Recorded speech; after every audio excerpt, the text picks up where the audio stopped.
first down. They hand off to Marlon Mack. Huge hole, 50-yard line. He's at the 40, still going near sideline. He's at the 10. He's at the 5, and he will score. Touchdown, Marlon Mack. Touchdown, INDY.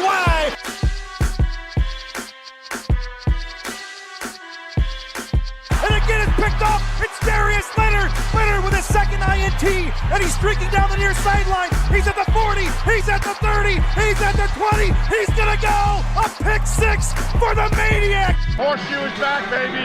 The horseshoe is back.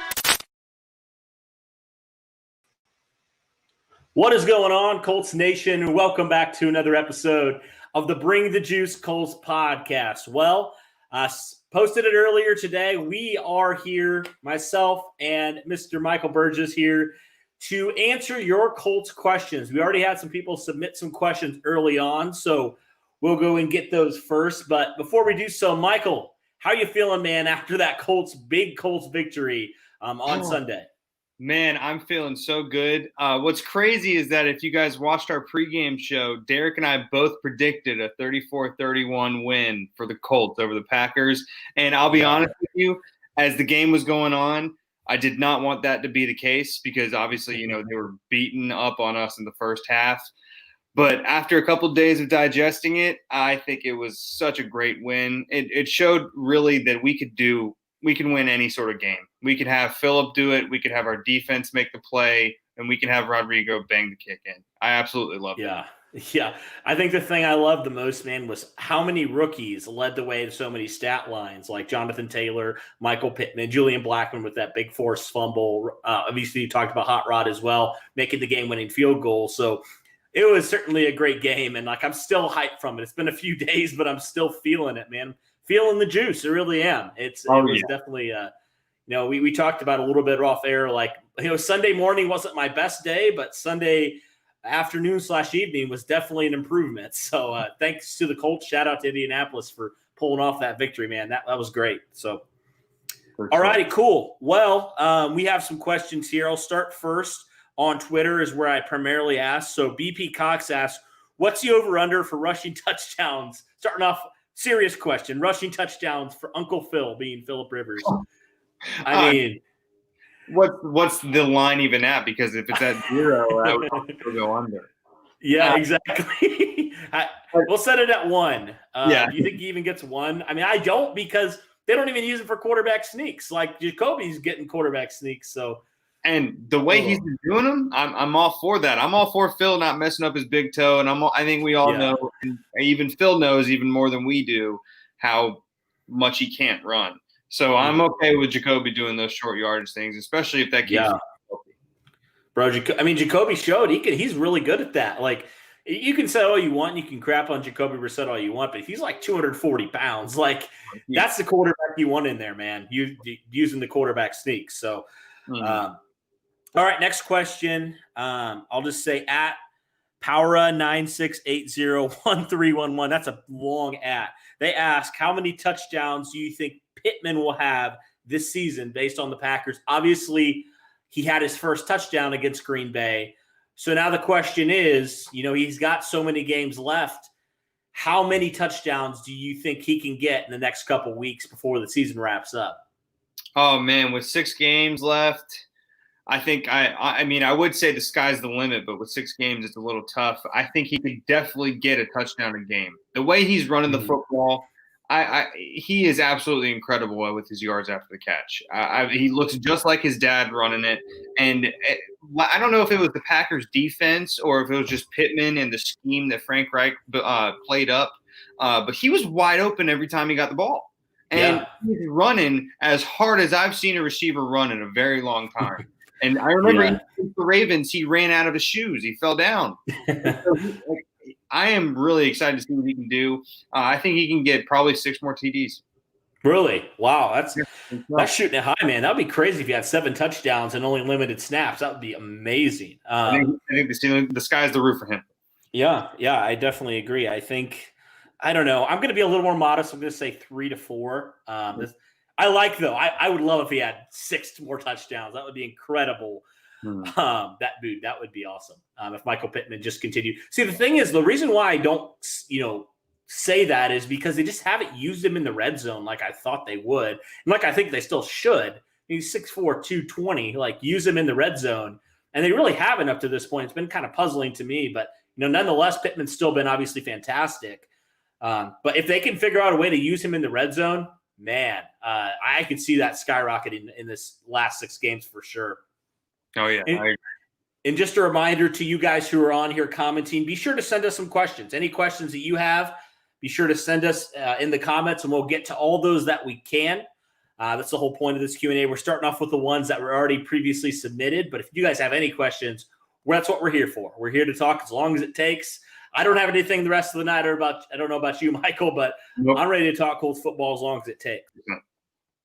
All right, this one from Grant. He says, Colts free agent quarterback destination, favorite prospects. So if you're diving into the free agent pool of quarterbacks, who are some guys that potentially – I'll throw in trade as well, because there's been some talk about some different quarterbacks the Colts could trade for. Are there any guys for you, Michael, that really pique your interest in any way?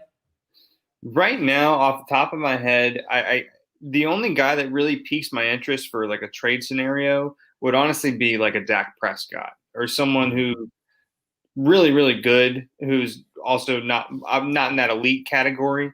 But no one like a Carson Wentz or anything like that. I know people have always said Carson and Frank Reich need to reestablish themselves. But I have loved what Phillip has been doing. If we're going to go with, the devil's advocate, and we're going to say that Phillip's done or he retires after this year or something like that, then, I would love to reach out for a Dak. I would love to reach out to maybe, honestly, maybe even a Marcus Mariota. See what Frank could do with him, see what he could do, not being a backup with the Oakland Raiders. But what we have right now, man, with Jacoby and Phillip and even Jacob Eason, we're not even touching that. If we're going strictly free agent, that's what I'm thinking. But, man, I want to stick with Phillip. Yeah. When you said Marcus Mariota, I almost threw up in my mouth. Yeah, that's the only other one I can think of. Like, I get that. Like I really care about. Right. So – I mean, either this is my philosophy. You re-sign Phil, or you go draft a quarterback. At this point, like you're gonna have to pay some of your guys that are turned into studs. You're gonna have to pay them. So I'm not willing to dish out that kind of money for a quarterback. Ideally, you want a quarterback on his rookie deal for 4, maybe 5 years, depending where you take him. So that's kind of the route I would go personally. But yeah, I mean, out of any of those guys, if you're forcing me to pick a guy, I'd probably go Dak, but not really crazy about any of those. Yeah, same. Even as I was talking about it, I just kept talking myself out of it. I'd rather stick with what we got, and I'd stick with Chris Ballard's guns. Yeah, I definitely agree. So this one's the Uncle Gandhi, interesting name. He asked about Paris Campbell. He says, I think he returns in 3 to 4 weeks based off of the last update we got from Reich, but is that unrealistic? That's a tough question. We have not heard a whole lot about Paris Campbell, quite honestly. I would say I'm kind of like on the boat where I'm not really expecting him to come back at this point. I mean, I think it is telling, though, that the Colts didn't just instantly put him on IR, so they seem like they have some sort of hope that he might come back. It's obviously, still to be determined, but I would think probably the last game or the second to last games where I'm probably seeing Paris Campbell. But if he starts to come back, man, that would be another great wrinkle for this offense for sure. But yeah, I don't think 3 weeks is probably realistic, honestly, 3 to 4 weeks, just based off of that injury. What are your thoughts on that, Michael, on Paris Campbell? I think if he were to come back at all, I think we would want to play it safe the way he's been injury prone these first 2 years, and just do the playoffs if he does come back when we get to the playoffs. If we get to the playoffs, obviously, I think we will get there. But I think we would have to wait until then just in case. With his knee injury specifically, that's tough. It really is kind of player by player or person by person on how exactly quickly it comes back into fruition. I mean, we saw how quickly Julian Blackman came back from his injury. We saw how quickly Adrian Peterson came back from his, but we also see a lot of guys who take a lot of time to get in rehab and getting back together. So I think 3 weeks is a little too early. Yeah, I do too. Yeah, I think he probably could come back earlier than the playoffs, but the Colts want to be cautious, so I totally get that as well. Probably, and even if he does come back in the playoffs, probably ease him in like they did with Kemoko Turay, only 10 snaps for number 57 this past week. So All right. So Sean asks, any other position besides left tackle we should be looking at in the first round next year? Now, obviously for me, I say quarterback is the first and foremost. I would say for me, quarterback, left tackle are my top two. Are there any other positions that you could potentially see the Colts addressing maybe in the first round? Depending on what we do with TY, I still think we need another receiver or maybe another. Yeah, I would go receiver. I would go receiver for sure because I love what we have right now, even in Michael Harris and the amount of depth that we have. But our injuries, man, we just keep getting injured and injured like crazy, specifically the receivers. Yeah. And so I think we still need to draft, like, if we don't go for the QB, which I actually agree with you, we do need a QB. But I think I would have to go receiver outside of that because we just need to make sure we have those guys. I mean, the Steelers can't get enough of them. The Kansas City Chiefs, you can't get enough of all the weapons that you have. And I think we need to also look into that and keep doing what they're doing, which it looks like we are with the amount of guys that we have. I mean, Phillip Rivers just throws the ball to so many guys. So it is nice having that, but I still think receiver is the number one. Yeah. I'm going to throw out a position that maybe it's a little bit of a surprise, but I really don't think it is. Defensive end. I think potentially that could be something that could be a surprise selection. If there's a stud defensive end sitting there in the mid-20s, Chris Ballard goes and grabs him, I wouldn't be shocked by that, quite honestly. Based off of Ballard's love for the defensive line, like I'm not shocked by that. He's invested so much into this defensive line. And, I feel like the Colts are really one elite pass rusher away from just being, we would say they're one of the tops in the league, but like if they got a stud defensive end, man, that would just change this defense even more. I mean, how much more would that help this defense? How good they've been even. That is totally true. You're right. Like, especially because Houston is coming off his last year on the contract. Kamoko keeps getting a little injured, and Danico Autry, we don't know how long he's going to be there as well. Having a guy like a Nick Bosa, man, would just be so incredible. Just because we know that, no question, at least on that side of the line, the edge is going to be set, or he's going to get to the QB within at least 2 or 3 seconds. So I would absolutely love that, especially with how fast we are at the defense.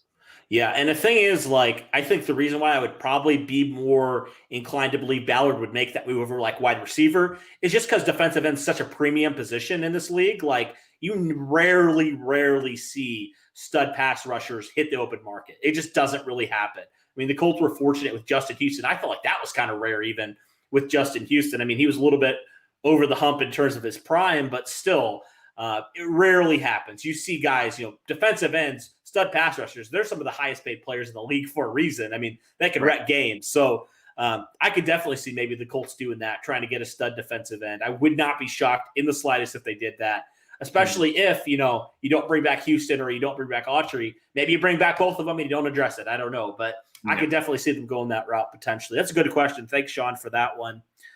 Okay, another question about Paris Campbell. We already addressed that. Okay, Justin asks, why do you think Ben Banigou hasn't seen many snaps recently?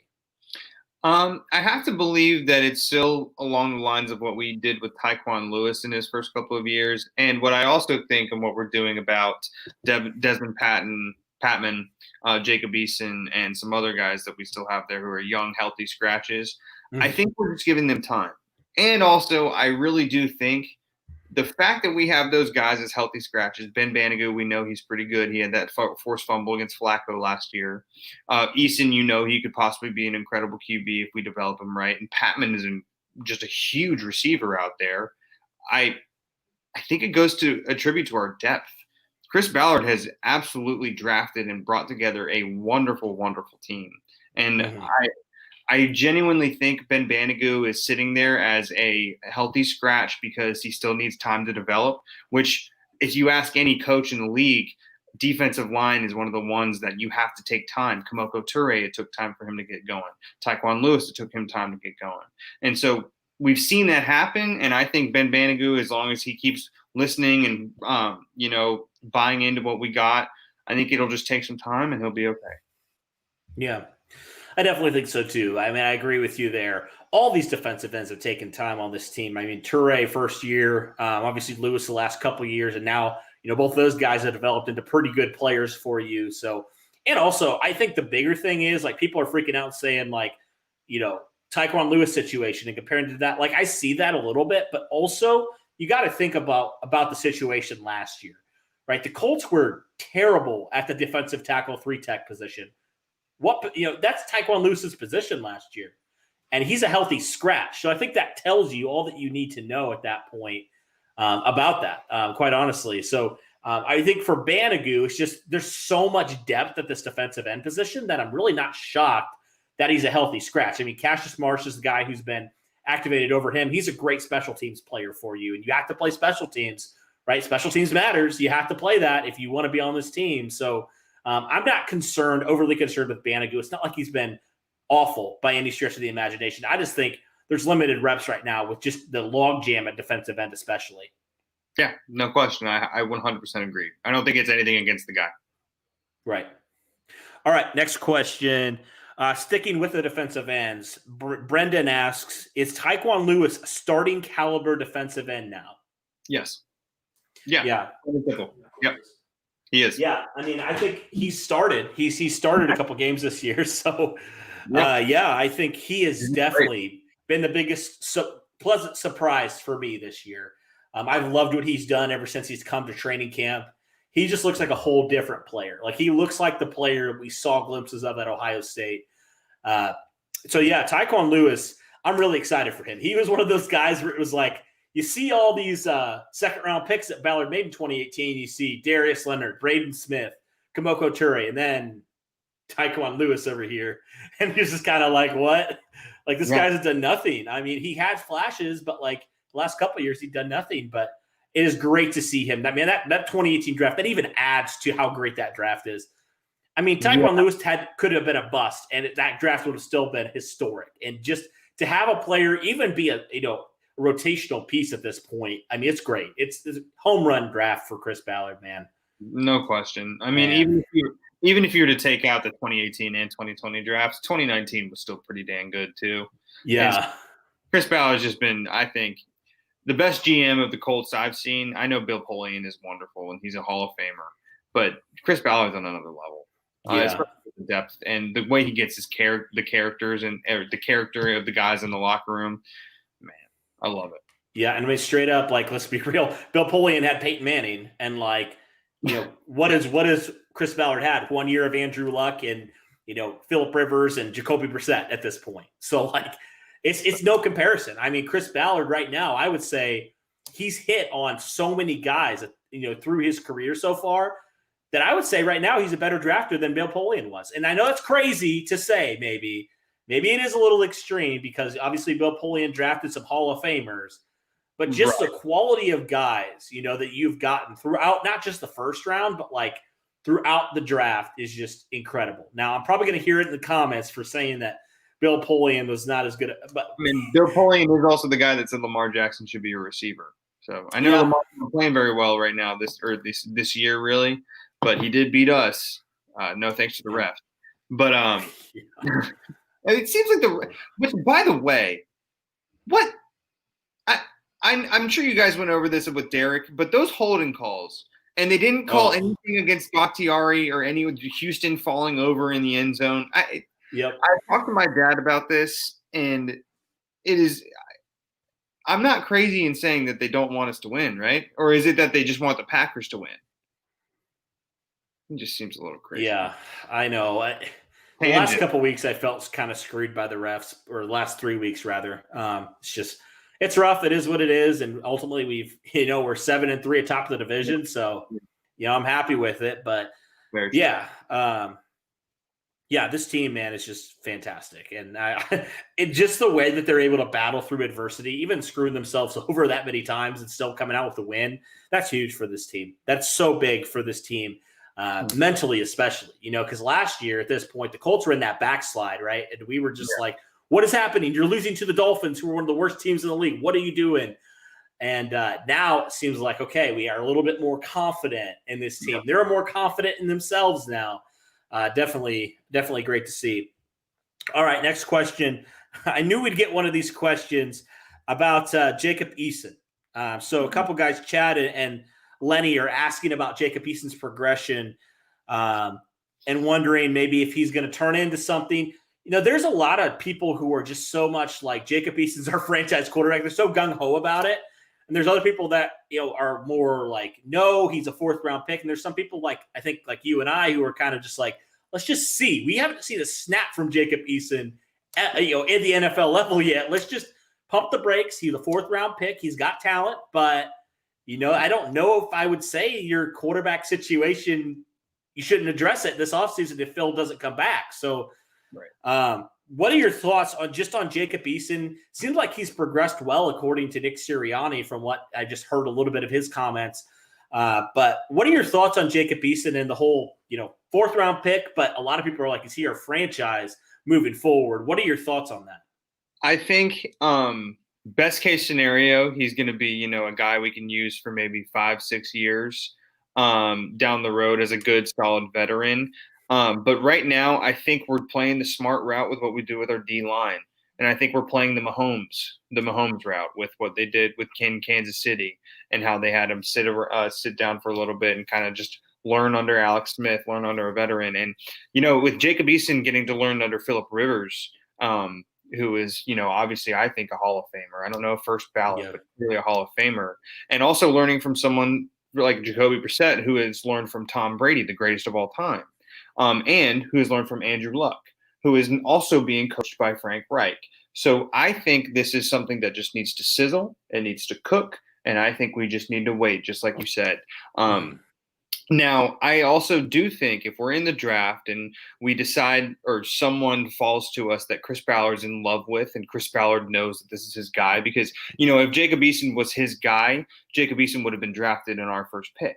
But I think if Ballard finds someone that he falls in love with, like a Trey Lance or somehow Justin Fields falls to, I know that wouldn't happen, but you know what I'm saying? If he finds his guy, I still don't think why he wouldn't take it and create that competition in the quarterback room. I mean, Jacob Eason could be a wonderful backup in the future as well. I mean, both Jacoby's and Phillip Rivers' contract are done after this year. So we really don't know what's going to happen. So that's why we do need to wait, and we do need to develop him. But man, have you seen some of those throws that he makes?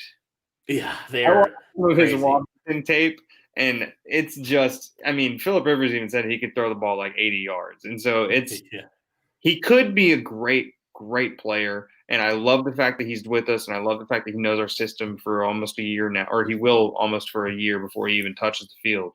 So we just gotta wait and see. Yep, I think that's true.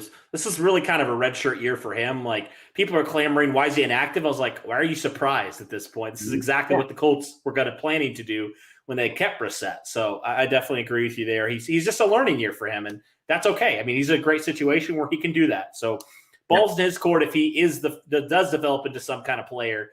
I mean, it's up to him. He can't say he didn't have help, because he definitely has, and definitely has had some great teachers. And he's getting paid to do it. Exactly. All right, Brady asked over under Michael Pittman 120 receiving yards and 7 catches. So I'm assuming he's talking about this next week against the Titans. The way we distribute the football, man, I don't think anyone's going to get 7 catches except for maybe Naheem. Yeah. So I would go under on that, but 120 yards. He broke 100 the other obviously against the Titans last time. So maybe he could. You know what? I'm going to ride the Michael Pittman train because I already have said he's going to get 6 TDs. So I'm going to go over on the 120 yards. But the 7 receptions might be a little too many. Maybe 5 or 6 for the 120, like on a big bomb that he gets. Because I know he could beat any one of their DBs. Malcolm Butler is as good as he was in 2014. He's not very good anymore. And it seems to me that their secondary – I mean, I don't want to eat those words because now he's going to intercept Phillip in the end zone or something. But I think Michael Pittman can go one-on-one against any one of those secondaries or any one of those DBs. So I can say over on 120. Okay. Yeah, I'll just stay in character. I'll go under for that just because I guess I'm, whatever. It's fine. I'm the pessimist, I guess. 120 is a lot. Let's be real. It is a lot. It is a lot. Yeah, and I think the reason why I maybe will go under is just because, like you said, they distribute the football so much. Like, it shouldn't shock anybody. Like, it's rare when receivers in a Phillip Rivers offense, unless you're like Keenan Allen or Mike Williams, have over 100 yards. We've seen it this year especially. like only a few receivers have had 100-plus yard games this year. So shouldn't be too much of a shock there. Right, which goes to show because MPJ does have that 100 that he does trust him, at least on the big plays like that. Well, I guess Marcus Johnson's really the one who has the big plays, but man, yeah, I love having those good, like so many good receivers. Oh, me too. Yeah, and I think it's fair to say Michael Pittman's your number one guy right now. Like he's proved the last couple of weeks, he's your number one receiver moving forward. So that's definitely great to see him starting to do that, developing into that guy. Brendan asks, so nobody's been talking about this, but Marlon Mack is helping Taylor's development. Should we resign him or no? Would you resign Marlon Mack?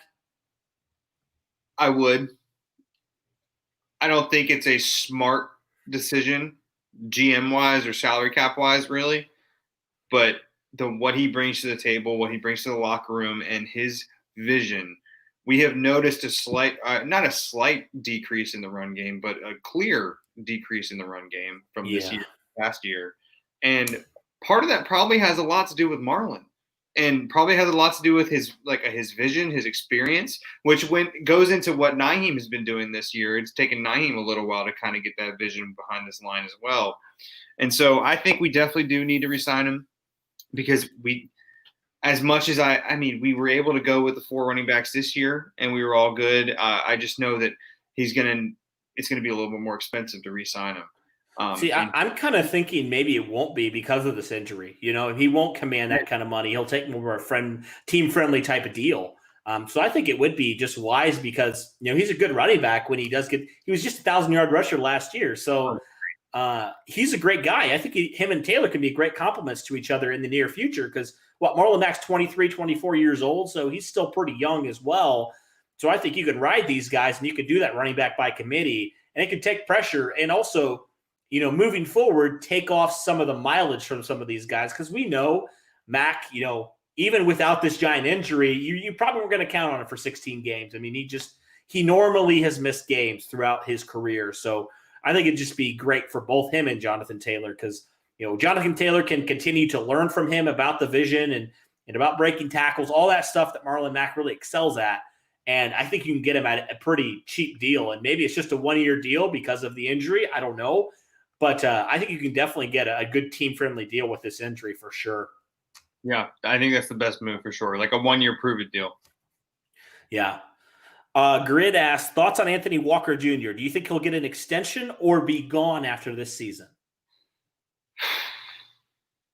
I've been thinking about this a lot because I see on Twitter a lot of times people are very, very eager to go after Anthony Walker on things that he's done. And I have noticed, he hasn't been very good in flat sometimes. He hasn't been very good on play action, on different things like that in the pass game specifically, which is why we have Okereke out there instead. I do think we bring him back, though, unless we know we want to bring up Zaire Franklin or Matthew Adams into there, because I don't see I've heard maybe 2 or 3 different pundits on like ESPN or NFL Network say I would take the 3 core linebackers of the Colts over any core linebackers in the whole entire league. And I think a lot of that has to do with chemistry. And I think a lot of that has to do with how much Darius Leonard and Anthony Walker have trusted each other and become such close friends and close playmakers together. I mean, outside of obviously Okereke out there doing everything he can, which is Okereke, by the way, what a player he is. Yeah. But I didn't mean to get on a tangent after that. But I think we definitely re-sign him to maybe like a Marlon Mack 1-year prove-it deal or something like that. Because his chemistry and his leadership has been really, really good. It's a lot of stuff that we probably don't even see as well. And so that's why I really want him back. Yeah, no, that's totally fair. And, I think Darius Leonard really wants him back too, because he said, Anthony Walker allows me to do the things I can do on defense. So I definitely think you could bring him back, even if his role is kind of like it is now. I think he's still a solid player, a good leader in that locker room. And, you can't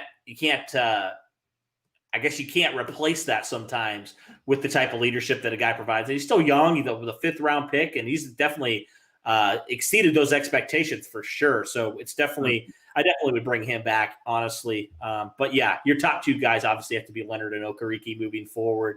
Both these guys are just so dang athletic, so good in coverage. Like they just do so many things well. It's great, man. It's so great to see these linebackers. I mean, these linebackers are, I would argue that, like you said, one of the top units in the league, if not the top unit in the league. They continue to prove it week after week. Right. Which, by the way, Ballard, in 2021 for the draft, if you find another Okereke or Leonard, go for him. I'm not saying but bring Anthony Walker back still. But if you get that third guy, man, if we have three trees out there, I'd be okay with it. Yeah. Yeah, I always thought, like, if you didn't bring back Walker, what about EJ Speed? I mean, that guy's a freak. I mean, that's freak of nature. That is a very good point. I do love EJ Speed. He's been great on special teams, obviously, with the punt block. And he brings so much energy, I feel like, to that special teams unit. So I would absolutely love to see him out there too. I mean, maybe we get some more reps from him, against the Raiders or someone like the Jags again in Week 17. Mm-hmm. I would love to see EJ Speed out there. I'd love to see Isaiah Rodgers get reps out there against the Jags.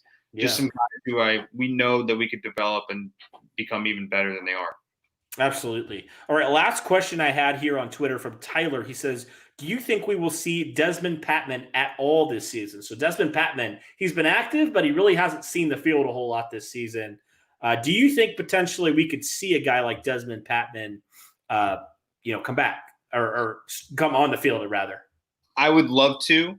It just, with our depth, man, I feel like if we have one injury, in comes Ashton Doolin now because he's now going to be released off the IR. If we have another injury, in comes probably Reese Fountain. So I think it has nothing to do with Desmond Patman and the way that he's built or the receiver that he is. I think it's the same thing with Ben Banigou, same thing with Jacob Eason. I think they just need time to develop him a little bit more, which he's on the roster for a reason. He did not get cut for a reason. Like he's there. He's sitting there when Michael Pittman Jr. got to go jump up in those stands for the touchdown. I didn't realize until after that it was Patman and it was Eason and all those guys. It was them like being able to like cheer him on and cheer their rookie classmen on. And so I think it's really just one of those things where we just have so much depth and so many good guys who, like DeMichael Harris, can switch it up on a dime on like a nice little jet sweep. We have so many guys who can do so many different things. Barring injuries, I don't think we're going to see him. Yeah, I kind of feel the same way. Like, you don't need him right now, and that's okay. Like, just kind of a redshirt year for Desmond Patman. He's physical freak. I mean, I'm good with not really having him see the field this year. Nothing against him. It's just kind of how it rolls sometimes, especially with the team you have. Like, don't disrupt the chemistry right now. So I definitely agree with you there. All right, well, that'll do it for the Twitter questions. So for the 86 of you in here right now, thank you so much for being in here. Thanks for joining us for Colts Q&A. If you have a question, be sure to submit it. Be sure to hit a comment, and we'll try to answer it if we can. Also, be sure to like and sub to the podcast. Michael, we're getting closer to 5K, man. It's crazy already. Like, we just reached 4K, and we're getting closer to 5K. That's another goal, man, by the end of the season. So we're going to keep pushing it. It is only up from here. I mean, you guys only started last year, right? And the way things are growing, the way things are going and growing, I'm all here for it. And I mean, I'm out here in Charlotte, and I'm like watching you guys and doing everything, and that's how I was able to get on here. And Absolutely. So, man, I can't wait to see what happens. Absolutely, yeah, that's our goal. We'll see if we can get there. I think we can, man. We started at 1K in March. Like, that's when we actually started getting monetized for the first time. It's the just way been we're wild. playing. I have friends now. I mean, I have friends who used to make fun of me for watching the Colts and watching how, annoying we would be with Andrew Luck and no one else around him, obviously good sometimes, but a lot of my friends just were making fun of me over here in Charlotte. But now this year specifically, one of my friends does like to bet on the Colts for some reason. I don't know. He has a fixation on it, but he's been telling me about how fun we are to watch. And I was like, really? Like, I haven't heard that from an outside Colts. I haven't heard that outside of a Colts fan say how fun we've been able to watch. And then we saw that, I hope you saw that it was the second-rate highest viewed game was the Colts-Packers game. Yeah. The whole year. And so we're getting I know we don't have that many primetime games, but we're getting some more exposure, and we're getting up there. We got a Hall of Fame QB, got a great team, great defense. Bring the juice can only go as far as they can go. So Absolutely. And come on, NFL, like it's time for you to flex Colts Titans. Like seriously. For Like, real, man. Like no one wants to watch the Packers beat up. The Packers are pissed off. Like especially after what just happened. They're gonna beat up on the Bears. It's not even gonna be fun to watch. I'm so tired of the Bears on primetime. They're so awful. Like their offense is like disaster, and I just hate it. I hate watching it every single time. So definitely think the Colts need to be on primetime for sure. It sucks if they don't get more of that stuff. Like teams like the Cowboys and the Bears, for some reason, get more primetime games. It's ridiculous. So it's just money. Rough. We'll start with a comment here from Niski Cap. What's up, man? He says, "Have you guys bought your hot rod merch yet?" Dude, I was actually online doing some Colts shopping today, or doing some like Christmas shopping and everything like that too. Mm-hmm. So I obviously went to the Colts to get me something.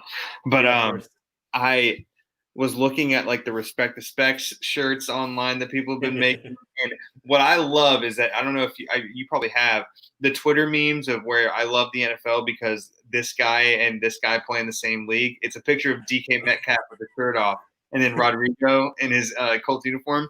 Every time I see that, without fail, the comments and the replies to it are, "How dare you disrespect the Specs?" Everybody is like on board with Rigo and on board with what we're doing. And I'm like, why are people like, it feels nice to have people rooting for us for us for our guy. Yeah. And so no, I haven't bought it yet, but I will. And I'm going to. Dude, I want to get some of those goggles. I do. I want to wear them on the stream, and that would be amazing. So if anybody can find goggles like that, definitely send them to me. I would love to wear those on the stream. We actually need to get Rigo if we can, and we need to try to get Rigo actually to come on the stream because he does have his own merchandise website. So he's doing it all through here. So if you want to go through it, I think he's got it on his Instagram or something like that. So make sure you go through Rigo to get that merch. That would be amazing. Yeah, definitely. All right, Elliot, our favorite Jaguars fan, he asked, "What's your Colts record prediction now, and what was yours before the season started?" So I know for me, my early season prediction before it started was 11-5. What was yours, Michael? Mine was 10-6 with my buddy. Okay. My buddy and I he's a huge Patriots fan. I did 10-6 because I thought, we had Phillip, I didn't know our defense would be this good, but we had the defense. Yeah. 10-6, and that seems pretty, the way we're going right now, if we're doing off of like a percentage wise in the top of my head, looks like 10-6 is probably going to be about what we have with 6 games left.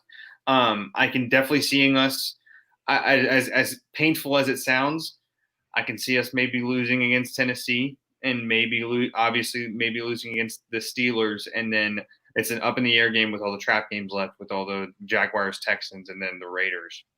Yeah. Which I would consider the Raiders a trap game, but yeah, I think 3-3 is respectable. Sure. See, I'm not concerned with Tennessee just because, we beat them up when they were kind of, decent strength. They've lost more players since then. Jayon Brown, the biggest one, obviously. So I'm not super concerned with Tennessee. I think the Raiders and the Steelers, I'm more scared of the Raiders and the Steelers, quite honestly, just because every time we play them, they have our number for some reason. I don't understand it. It's kind of like going down to Jacksonville. It's like for whatever reason, and the Steelers are the same way too. It's just weird. Like there's just a few teams that no matter how good or how bad, we can't seem to pull it off, or it's a really close game. I think we have a Bob Irsay curse on specific teams. Specific teams are very pissed off about Irsay and what he did. Obviously, Baltimore is number one, which is why they beat us this year. But I think we have a little Bob Irsay curse, which is probably why the NFL and the refs do not like us. Probably. So yeah, I think I'll stick with my prediction 11-5 then. And you'll go 10-6. So yeah, I'm gonna stick with my guns, 10-6. You guys predicted that freaking score last week. Like it was crazy. I could not believe it. I could not believe it when it happened. And I was, like I said, man, I was so against it too when they had 28 in the first half. I was like, I swear to God, if this actually happens, if we somehow come back and do this, I'm gonna be mad at myself. Yeah. Well, hey. This defense is an elite second half defense, especially. Like, oh my gosh. Hey, you know what? The last time I've ever heard about someone mentioning a defense make such great second half adjustments was Bill Belichick and the New England Patriots and how well they've been able to do that. So I don't want to say that our defense is on, rivaled of the Patriots, of course, because it's the greatest franchise in the history of sports. But we're playing very well, and if we want to keep up in January and we want to be in there in February, our defense needs to make those second half adjustments, and they're doing it. Yeah, they're definitely on another level right now, and it's a great year when Tom Brady's struggling, when the Patriots are struggling, and the Colts are in first place. It's a great year. I've loved this. 2020 has been a rough year for a lot of reasons, but this year for football, it has been fantastic. It's been a heart attack, but it's been fantastic. Oh gosh. That game, that Packers game and then the Chargers game last year, those two games in particular my blood pressure was so high for those two games for whatever reason. My blood pressure is always high, and then when the Colts games go on, it's just like on a whole nother level. So I have restless leg syndrome because I guess I've had it all my life. So I'm constantly on high alert and constantly on like all cylinders. And so whenever the Colts are playing, if like something bad happens, it just immediately drops right down, and it's tough. Dang. All right, let's go. Hey, so. What's up, man? So this Mike, I think this is Mike. I'm pretty sure. I could be wrong. I think it might be the stadium announcer, or he just has the same picture. I think there's a Colts stadium announcer. I think so. Could be wrong on that, but it says Colts Stadium, PA. Hey, man. Hey, Mike. Oh yeah. What's up, Mike? How you doing, man? Yeah, I heard you, man, earlier this season when I was at the Bengals game. So it was a great game to be at, and thanks for joining us on the stream, my friend. Your call too for Rigo's game winner. How excited were you? I would love to talk to you. Love to get. I have so many questions for anyone who works for the Colts. Like, how excited were you being able to get to say that after Adam Vinatieri kind of messed up last year? I didn't mean. Oh my, that's funny. That is awesome, man. I do absolutely love when Rigo kicked it, and when he was before anyone else did anything, like Rigo knew immediately. He was flexing, he was excited, he was just so ready to go. And it makes me so happy knowing even through 11 weeks, I'm more confident in Rigo than I was in Adam Vinatieri all. Oh yeah. I am so happy with where our special teams is. Oh, it's high. It's top of the leagues, I think, quite honestly, because you can, Isaiah Rodgers is returning for a touchdown. He's a really good returner. Naheem Hines, we know what he can do in space. You got one of the best punters in Rigo. I'm always going to get that confused with Rigo, and then Rodrigo is one of the best kickers. So, pick your poison with his Colts special teams. It's beautiful. It's beautiful. Bubba deserves a raise. I think his name is Bubba, right? The special team. Yep. He deserves a raise. He deserves a head coaching job eventually. He deserves something, man. He is an absolute stud. Yeah. I mean, I know him, Matt Eberflus, all these guys I could see potentially being head coach candidates. Yeah. They're all wonderful. I don't want to lose any of them. But they're all so good that they're going to be gone. I hope not. I hope teams decide, let's go for offensive guys that are related to Sean McVay or I've been in his presence at least once. Which, outside of any Colts fandom, Eric Bieniemy should have been a head coach 5 or 6 years ago. That man is incredible. I hope he gets one. I would love to see him in Atlanta with the team they have, and Ridley and Julio. I would love to see him in Atlanta. Yeah, sorry, I know Colts. No, you're good. Yeah, a lot of credit, and so he deserves it. Yeah, just don't go to Houston, please. I'll be happy. Please, God, or Jacksonville. Yeah, Jacksonville's trash. I don't really care, but Houston actually has a good quarterback. So, Sure. All right. Caesar asked the question: what do you think about Rivers so far? I'll let you go with this one first. What are your thoughts on him? I think he has been exactly what I thought he was going to be. I thought he was going to have some struggles. I thought he was going to throw some stupid picks sometimes. Obviously, it was really in the first month that he was throwing some stupid stuff, but most of his recent interceptions haven't really been his fault. Obviously, against the Packers, that wasn't his fault. Cleveland was clearly his fault. But recently, I think he's been playing lights out. And I think he's been finally hitting his groove and hitting his rhythm, which I thought he was going to do. I don't think he's going to be the MVP by any chance, but he's being efficient and he's being, at least right now, very smart with the ball. And I am loving everything he's bringing to the table because last year, Jacoby Brissett I had the same feeling kind of about Jacoby until he got hurt. But Phillip is making a lot more plays down the field and it's paying off all the time. So I love what Rivers is doing. Yeah, it allows you to be more unpredictable too. Like teams knew the Colts couldn't pass the ball at the end of the year. They were just running it. So like now with Rivers, like he can go and throw for 300, 400 yards if he has to. But you can also run it. And I think it's helped with how efficient Rivers has been. It's helped honestly open up the running game. I feel like the last couple games, especially. So definitely love what he's brought from an efficiency standpoint. I think you're right on the money there. He's been exactly what I expected. He's had some ups. He's had some downs. There was one point where I was like, do I even want Rivers as my starting quarterback? After that Cleveland game, I was like, dude, that was awful. But he came back. Credit to him. He's come back, and he's been really efficient since then. So definitely like what we have in Rivers, and he's getting the job done right now, quite honestly. And I think if he had Jacoby at this point, he couldn't have done some of the stuff that Rivers did, especially this last game. So I've been happy with the signing. I really have. Me too, man. I can't complain at all. I know I was a little worried at first. I'm from Charlotte, North Carolina, and my family is a huge Chapel Hill fans. So the first football game I ever went to, I was 4 years old, was Chapel Hill versus NC State against Phillip Rivers.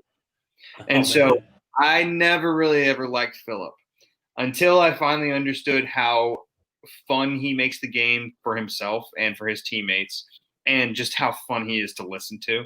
And then eventually, obviously, we signed him. I wasn't really too looking forward to it too much because I was really hoping we would draft Jordan Love at first, which obviously, who knows what he's even going to do eventually.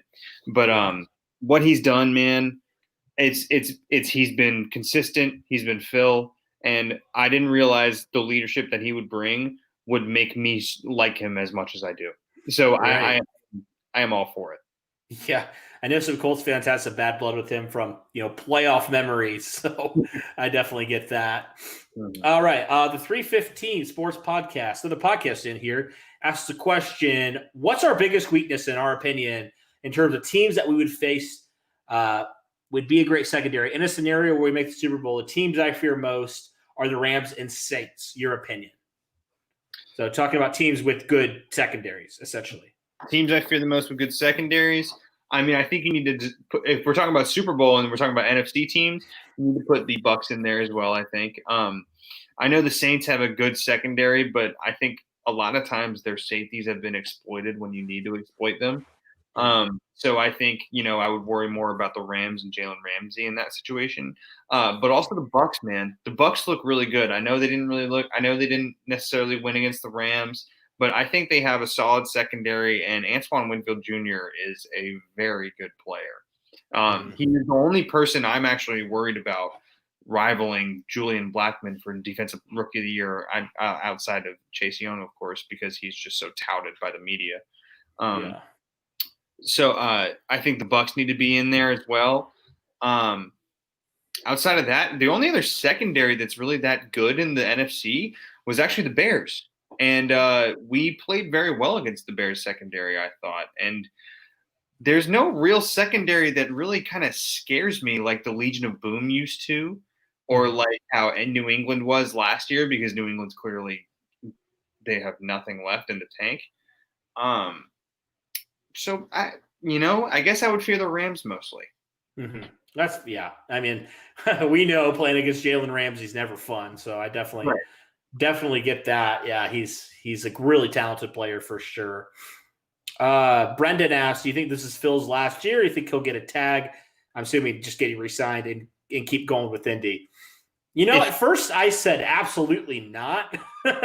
For a couple of weeks ago, I said no, thank you, please no. But I'm a little bit more open to it now, quite honestly. Especially if you don't find a quarterback, or if you're not able to make a trade up to one of those top 10 picks or wherever you go. Maybe. It all depends on Phillip Rivers, how he feels, if he wants to go another year. If for some reason, say we, by a stroke of luck, or we just get really hot in the playoffs, we go to the Super Bowl, we win somehow, I could see Rivers retiring and walking away from the game. But if it's like playoffs, losing the playoffs, I could see him come back for another year.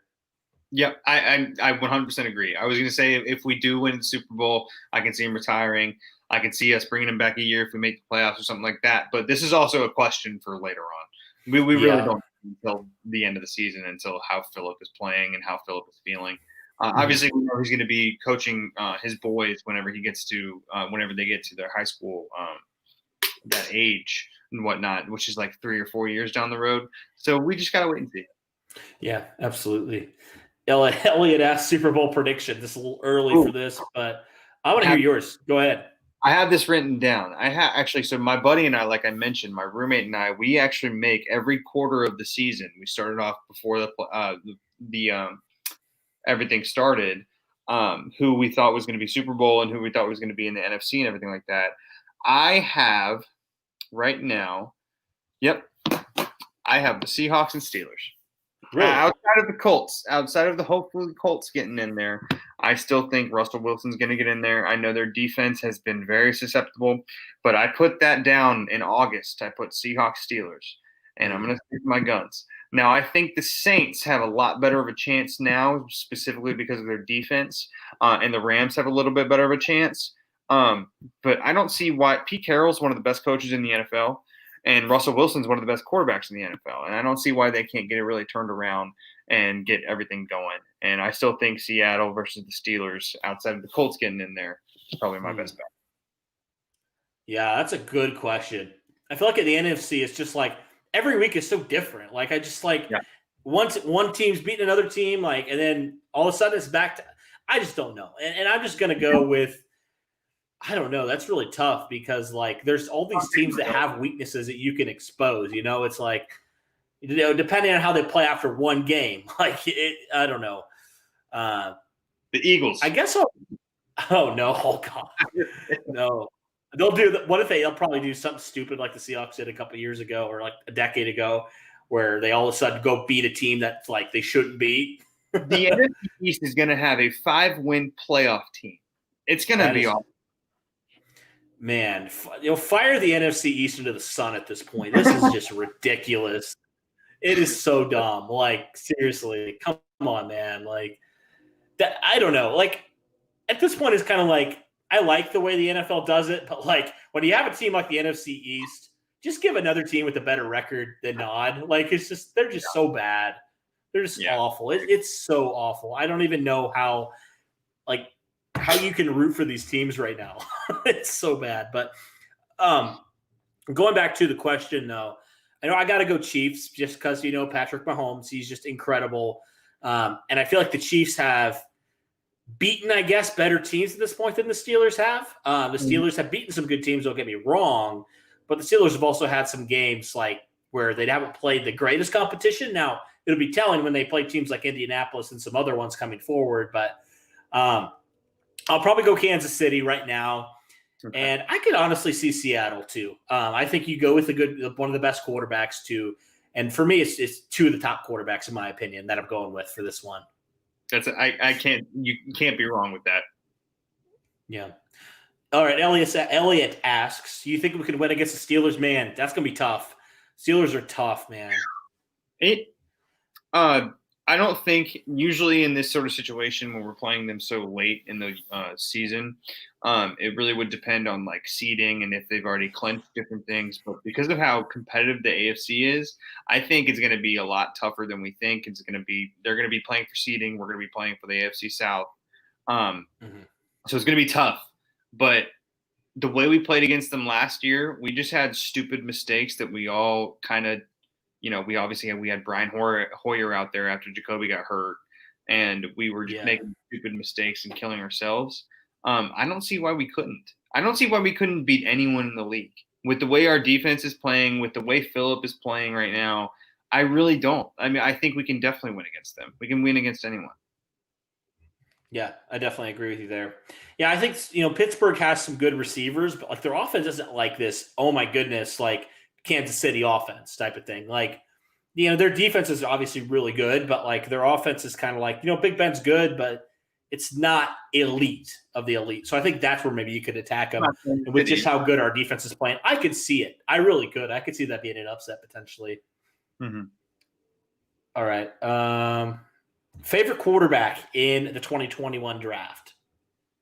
I mean, let's throw out the top two. Let's just throw them out because we could just cop out there. Some other guys who realistically could be Colts targets. I'm going to go with Zach Wilson.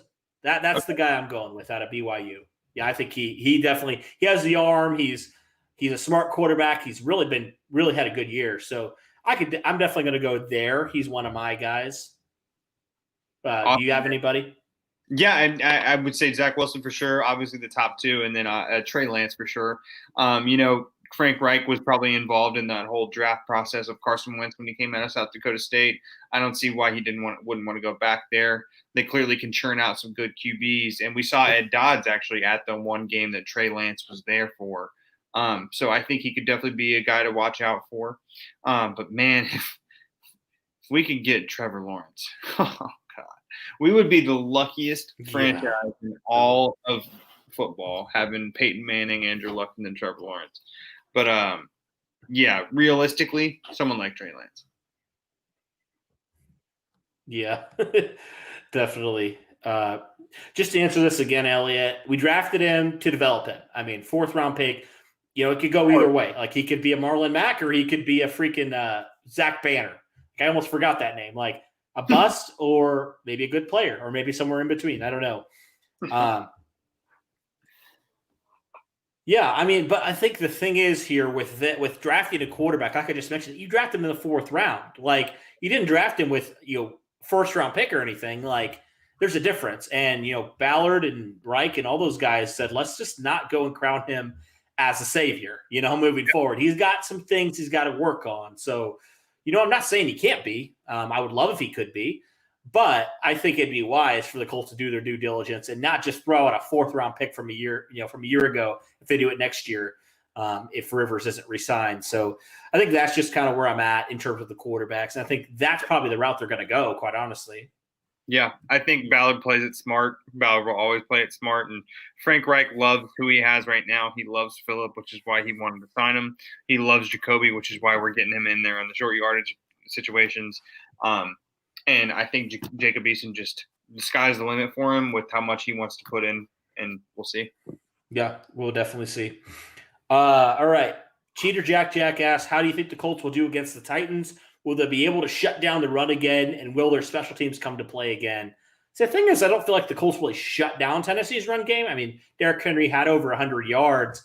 I just think the fact is, like, the Colts, yeah, he would get decent yardage, but, like, the Colts didn't allow him really to burst a big one the whole game. They kind of forced the Titans to pass a little bit more. I mean, they were just go up by so much. The Titans just couldn't really afford to run the ball as much as they normally like to do. So, yeah, I think that will be a big thing. Can they contain Derrick Henry? I would like to see them do a better job than they did a couple of weeks ago, quite honestly. But can they contain him? Can their special teams show up again? Can they continue to run the football, I think, efficiently against this Titans defense? That's pretty depleted at this point. I think it's a good possibility that they will. But that's a question mark, too. And you mentioned Pittman. Can he get going still and continue building off of these last 2 performances, or last 3, really, performances? Yeah, that'll be the big thing. Those will be some of the big things to watch. Yeah, no, I 100% agree. The one thing I'm actually really worried about, especially against the Titans right now, is Jonnu Smith. If you watched back on the Devontae Adams throw in the end zone where Aaron Rodgers missed him to go actually do a field goal instead to tie it up, Robert Tonyan was wide open. Yeah. And he was obviously wide open for his touchdown, and he made some good plays when he needed to make the plays. And you and I mentioned, and even with Derek beforehand, I'm worried about the middle of the field sometimes, which I think does kind of attribute to what the kind of defense we're running. Obviously, it's cover 2 all the time. So the middle of the field is open because we're a bend don't break, and we're just going to come in and tackle, make sure you don't give up those big plays. But eventually, it's kind of gotten to us. Tunyon's gotten that touchdown. Jonnu Smith, I think, had one against us, or I know he had one last week, or I know he's at least just always kind of open with us. So if we want to shut down the Titans, I think we need to make sure that their tight end is irrelevant. Obviously, we need to stop Derrick Henry. That's a no-brainer. But and AJ Brown's going to get catches when he needs to get catches. We got lucky that he dropped a big one against us on Thursday night. But I think we really just need to make sure we watch and make sure Jonnu Smith is not going to kill us over the middle. Yeah, I'm still here. Don't worry about it. I think my camera just died. Okay, cool. Just making sure. But I'm still here. Yeah, for sure. Everyone can look at my beautiful face. I'll let you answer this question. Okay. Pretty funny. I have. I can't remember his name. It was back in the 1980s or 90s. He was an offensive tackle that the Green Bay Packers drafted, who was like a huge steroids junkie. I can't remember his name, but he had long blonde hair, and he was supposed to be touted as the greatest offensive lineman ever. He was like a brick wall that people would absolutely be feared of, and he was so slow, and he was so bad at what he did. All he did was just lift weights and couldn't do anything. So I have seen worse offensive tackles than Clark, but he might be up there. Yeah, he's up there for sure for me. I'm trying to think of just like some Ryan Grigson guys that were just completely terrible. He didn't really draft offensive tackles. Now that I think about it, because he hurt Andrew every year. He never even tried to draft him. Like he drafted Dorsett in the first round. Gosh, I still am so upset about that. Like years later, I remember because of him, but yeah, that's true. But I remember when they drafted him. The draft night, I was so mad. I was like, "Why are we drafting a receiver when we literally just signed Andre Johnson? Like, why?" Which we all know how that went. Yeah, exactly. Man, if Andrew, I wish we could have had Phillip Rivers or Jacoby Brissett during like the 2010s to 2018. And now we have Andrew Luck, because if we had Andrew Luck, I know we say this all the time, but oh my Lord, this team would be so good. Probably one of the best teams of the decade if Andrew Luck was on this one. I know. Gosh, I didn't want to think about that. That just hurts every time. Sorry, guys. I still haven't gotten over it. There's a lot of things I haven't gotten over from Colts stuff, like the onside kick from the Saints game. That's still burned in my memory. Obviously, Ryan Grigson, that whole era still burned into my memory. Andrew Luck retiring, Josh McDaniels saying no to the Colts. I remember where I was in all these situations. I mean, it turned out being fine, but still, like, I remember the shock of that. Like, can he do that? I remember that. That's crazy. What do you think? What exactly do you think? Like, did Bill and Robert Kraft say to him? Were they just like, "Hey, look, the keys are yours when Bill's done"? Because Bill's got like 2 or 3 kids on there now who are going to just take over whenever he's done. Like Josh McDaniels is not going to take over. It's going to be a Belichick family-run business. Yeah. I don't know. Like, that's the thing. Like, I guess he probably said that. Like, what else why would you say no any other time? Like, unless you're promised something like that, Blackmail. Maybe. Which is why they're now 4-6, Mr. Roommate Caleb. 4-6 Patriots. God, that's awesome to hear. Yeah. 4-6. Everyone just for everyone in the chat, just 1 second. Just the Patriots are 4-6. We don't have to worry about them this year. We might see Tom Brady in the Super Bowl if we get there and they get there. But we don't have to worry about the Patriots. That's like the most therapeutic thing I've ever said as a Colts fan. And they're third in their division, so like they still have Miami's better than them. Yeah, amazing. Sorry, I had to get all deep there. It's okay. It's all good. Reese asked the question. What's up, Reese? He's a loyal member to the channel. He says, how many sacks do you think Kamoko can get the rest of the season? I mean, I don't know if you saw the stat, but Kamoko Ture had a pretty good pressure rate in the 10 snaps he had. He was getting pressure, and he went up against David Bakhtiari, one of the best left tackles in the league, and still was providing some pressure. So I think he can get 2 or 3, quite honestly, maybe more. Considering if he can be any sort like the player he was last year, I mean, I could definitely see him getting a couple sacks in the year. And then if playoff time to be a very dangerous player. What's your range here for Ture? Oh, I mean, like 2 to 3, maybe 4, if we like are thinking about the playoffs and everything like that. I mean, I don't see why not, because you're right. He's now finally getting a great pressure rate. He's finally getting back into game speed. Game speed's a whole lot different than practice speed. And the way our scheme has been really kind of benefiting some of our ends, aka Danico Autry, Justin Houston sometimes getting those nice one-on-ones whenever he needs to get the sack. Danico's been putting up massive production. I don't see why Kamoko couldn't either. I don't see why Kamoko couldn't have a 2.5 sack game against the Titans. So I'm really excited to see what he can do. I think 3 to 4 is definitely his range. Yeah, I think that'd be sweet. And especially because the Titans are hurting offensive tackle right now. I mean, they can be exposed, especially this week. They are a different team without Taylor Lewan. I did not understand how different of a team they were without him, but he is a huge key to them. Yeah, he really is. Oh, for sure.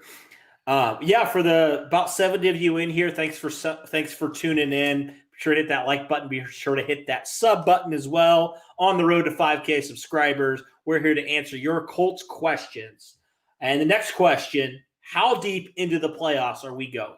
So if somebody just asks you, okay, where are the Colts going to go? Just fire off an answer. Super Bowl. Oh, man. Okay. If I'm firing it off and I am trusting my guys, I'm trusting my defense, I'm trusting Chris Ballard, I'm trusting Phil, I think we can beat anyone. I think we can go to the Super Bowl.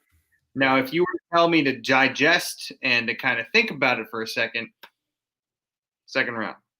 That's right. But I think we can do it. I think we can make it there. But if we're being realistic, second round.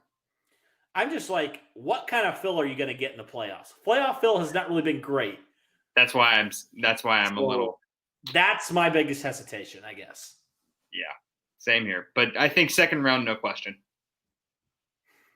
I'm trying to get some questions here. I'm just going to answer this now. No, absolutely not. Yeah, I was about to say, are you watching those games? Yeah, it's pretty bad, man. It has been. I have never seen a more clear difference from a coordinator leaving a team than when Frank Reich left the Eagles. Oh yeah, I know they're injury prone and they have more injuries than we do. But good Lord, Carson Wentz, what is going on? Like, is it because people are saying stuff to him? Is it because he's just getting hit every time? I don't know. No, I don't want him at all. No, it's really bad at this point. Another question: how would you feel about switching Braden Smith to left tackle? I'll let you go with this one first.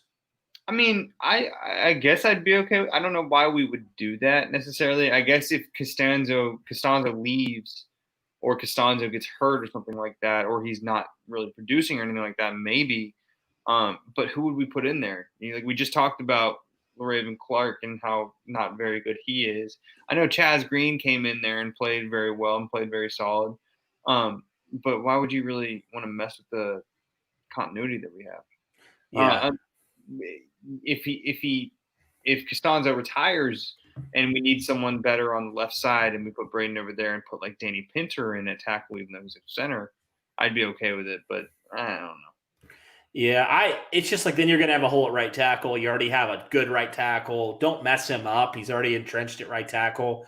I would just leave him there, quite honestly. He's like the right tackle in the league. Right. So. We saw the clear difference when Braden Smith's out. Yeah. So keep it right tackle, please. Yeah. Yeah. This question's asked. I just want us to respond to this one. Ravens' biggest frauds in the league right now. Screw the Ravens, man. They should have won that game. They're awful. I hate them. We should. One, we should be 8-2. I think we should have beaten the Ravens. Oh yeah. 2, they should have beaten what? They just didn't. Ravens are just the most mind-boggling team. They have a great offense. I love their receivers. I know a lot of people don't like them really as much as they do because maybe they just don't throw it as much, or Lamar just doesn't give it to them as much as they need to. Marquise Brown's one of the fastest guys I've ever seen in pads. I think Miles Boykin could be a great receiver whenever he wants to get going and whenever they get him the ball. Willie Snead has been one of the most quietly consistent players that I've seen because I've been in Charlotte and I watch Panthers games all the time. He used to play for the Saints, and he was unreal for the Saints. He was just a consistent playmaker, just like he is for the Ravens. And they have Des Bryant out there making catches now too. Like I understand people want to say that the Ravens are frauds because people are saying, they're calling out Lamar's plays, they're calling out all this different stuff. John Harbaugh is still John Harbaugh. He is still a Super Bowl winning coach, and that defense is still, as despite the angry run that A.J. Brown had, that defense is still really good. I don't want to call them frauds. If you've seen their schedule, I think they're going to win out, except for the Steelers game, and which gives them about 10 wins or something like that. So I don't think they're frauds at all. Remember when Colin Cowherd said they were going to go 16-0? That's hilarious. Oh, that's with no chance for that. Who's better, Mac Jones or Justin Fields? I have seen more Justin Fields this year, so I'm a little more biased towards Justin Fields. But me seeing more Justin Fields is also me seeing him against IU. And him against IU is not very good. And I don't know. My grandfather is from Alabama, and my whole mom's side of the family is from Birmingham, so they're actually huge Bama fans. And so I've been able to see a little bit of Mac Jones, but what Justin Fields' ceiling is far above what Mac Jones is. So I would rather have Justin Fields. Yeah, I'm the same way for sure. Let's see. Let's keep going here. Yeah, Chris. Yeah, if you want to submit a question here, we're just answering them. So be sure to do that. We'd love for that to happen.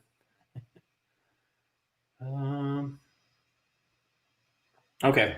I think our top needs in the next draft should be left tackle, defensive end, cornerback, and tight end. What are your thoughts on that? Reese, why do you think tight end? Is it because you think Jack Doyle's a little injury prone? You think we're not going to re-sign Trey Burton? Because I think we have three of the best tight ends in the league. But I think we mentioned beforehand, I think our top necessary need is, obviously our franchise quarterback, unless we think it's Jacoby or Jacob, or another receiver. I would really there's no reason in my head why we shouldn't have two Michael Pittman Jr.'s or two T.Y. Hiltons out there, or something like that, let alone like a CeeDee Lamb or a Justin Jefferson out there, Mm-hmm. I keep thinking in my head, as much as I see A.J. Brown and DK Metcalf make all these plays, how we could have had them, or we could have had all these kind of guys, And so I don't think you can't get enough weapons. And the way Phillips distributes the ball, I think we need another receiver. Mm-hmm. What do you guys think about DeMichael Harris? Should he get more reps since Campbell probably won't be back anytime soon? He's been getting more reps, and we even saw on Sunday he had that nice run that kind of sparked that. I think that was right before the Michael Pittman touchdown. That was a really good play by him. So just a couple scripted plays for him. He's a fast receiver. Just use him in space. I'm definitely down for that. Yeah, for sure. Oh, yeah, no question. On the broadcast, Joe Buck was even saying when DeMichael got it for the first time, he was saying how much that these guys love him, which, obviously Joe Buck was talking to Frank Reich beforehand, a couple of days beforehand, getting prepared for everything. So clearly we want to get him involved, and clearly we want to get him the ball. So I love him. I love DeMichael. And I'm wearing a DeMichael Harris jersey right now, as you can clearly tell. Yeah, clearly you bought that because of him. Yeah, this wasn't bought in like 2012. I feel that. Yeah, I have a DeMichael Harris jersey as well. Then I had a lot of times when I was back in college, back at school, I would make a bunch of jokes where if I would put like a picture of the Luck jersey, it said Luck, and then I would cross out the L, and it was when like we were playing really poorly, and I would just be suck and put an S there, or I would even sometimes have to do the put the F there. I was wondering, yeah. Yeah, it would just depending on what happened. But I'm feeling a whole lot better about us now. This is a question going back to Ben Banigou. Didn't Reich say Ben's isn't putting any effort into practice, and that's the reason he hasn't been active? Let me pull that up because he said a quote, and I want to get it right on Ben Banigou because they were asking about that, like why has he been inactive? And Frank Reich had some things to say about it. It was about practice, but I want to make sure I get the quote right there. But it has been a little bit odd in certain ways that, like, I thought he showed some flashes for you when he'd been active. So, but going back to what we said, like I think it's kind of a year for him where he can just kind of be inactive, and we've seen that with the other players, other defensive ends, especially that they've had. They just want him to develop, and he doesn't have to be a stud right away. Mm-hmm. So I think that's definitely good. Yeah, I don't recall seeing anything that Frank said about it. I must have just missed it. But yeah, no, I think Ben is just going through the same thing Taekwon did. Right. Yeah, I mean, I feel like Frank Reich said some similar things about Taekwon last year. It sounds very similar in certain ways. Okay. Let me see. Matt Eberflus says it comes down to practice. He says, then you have to produce in a game. So that's really what he said. Just it's about practice. So he must not be practicing up to standards, according to Matt Eberflus. So which it is what it is. Clearly one of the best defensive coordinators, if not the best. So yeah, he understands, and we've seen some of these guys make big leaps in year 2, year 3. So that's definitely great. Yeah. Listen to Tristan. Hit that like button. Be sure to do that. Yes, I agree, FaZe. Big good. FaZe Waterhose, how you doing, man? I missed you. I wished I tried to get him his backstory on why he was called Waterhose the last time that we were here, but he never will tell. Hey, I think he just said, I just like the name, so I just chose it. It's cool. Sounds good to me. You mysterious. Oh, man. I lost my spot here. I'll just go from here. Sorry if we missed some. Sometimes it just, if there's enough comments, sometimes it just scrolls me down. Hey, the offensive tackle you're talking about right there, Tony Mandrich. Yep. There you go. Tony Mandrich. Yeah, he was a lot worse than LaRaven Clark. But outside of that, I don't know. Ben Angelano was not Ben Angelano. Tony Hugo was pretty bad. Yeah. That was a Manning offensive tackle that was kind of a bust. Mm-hmm. Yeah, basically just whoever all the offensive linemen were for the Gregson years too. Yeah. Do you know the answer to this one? I'm not sure. Offensive line we signed a couple years ago. He's from the Raiders. I think we cut him a couple years later. From the Raiders a couple years ago. I'm trying to think who it would be. Offensive lineman from the Raiders. Oh, was it? What was his name? I remember. I know exactly who you're talking about. If you showed me a picture of him, I'd know I could identify him. Was it? Oh, shoot. Slauson, right? No, it wasn't Slauson. It was that same year, though. He was offensive tackle. He was signed the first year when 2018, and he was just so bad. I remember he was awful, and he. My God! Oh crap! All right. I'm finding this. That's gonna bother me. Yeah, it's gonna bother me for a while. Yeah, I gotta look this up. Okay.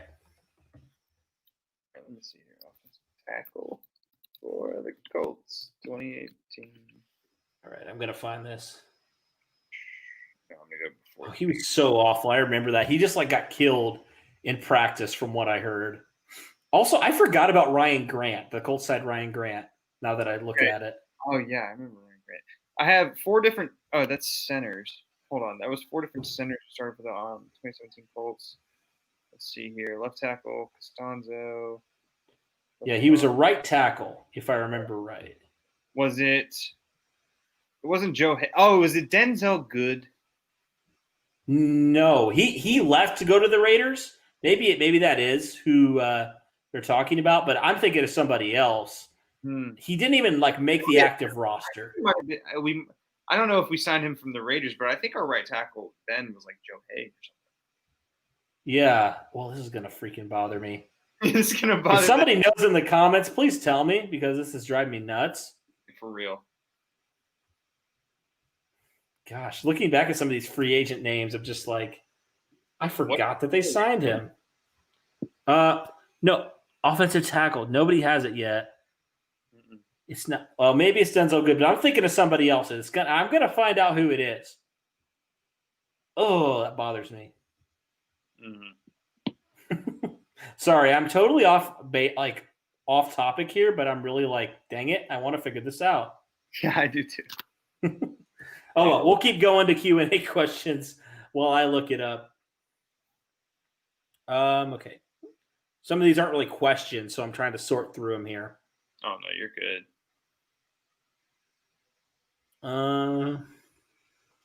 Okay. I'll let you do this one. I'm gonna find this player. Dang it.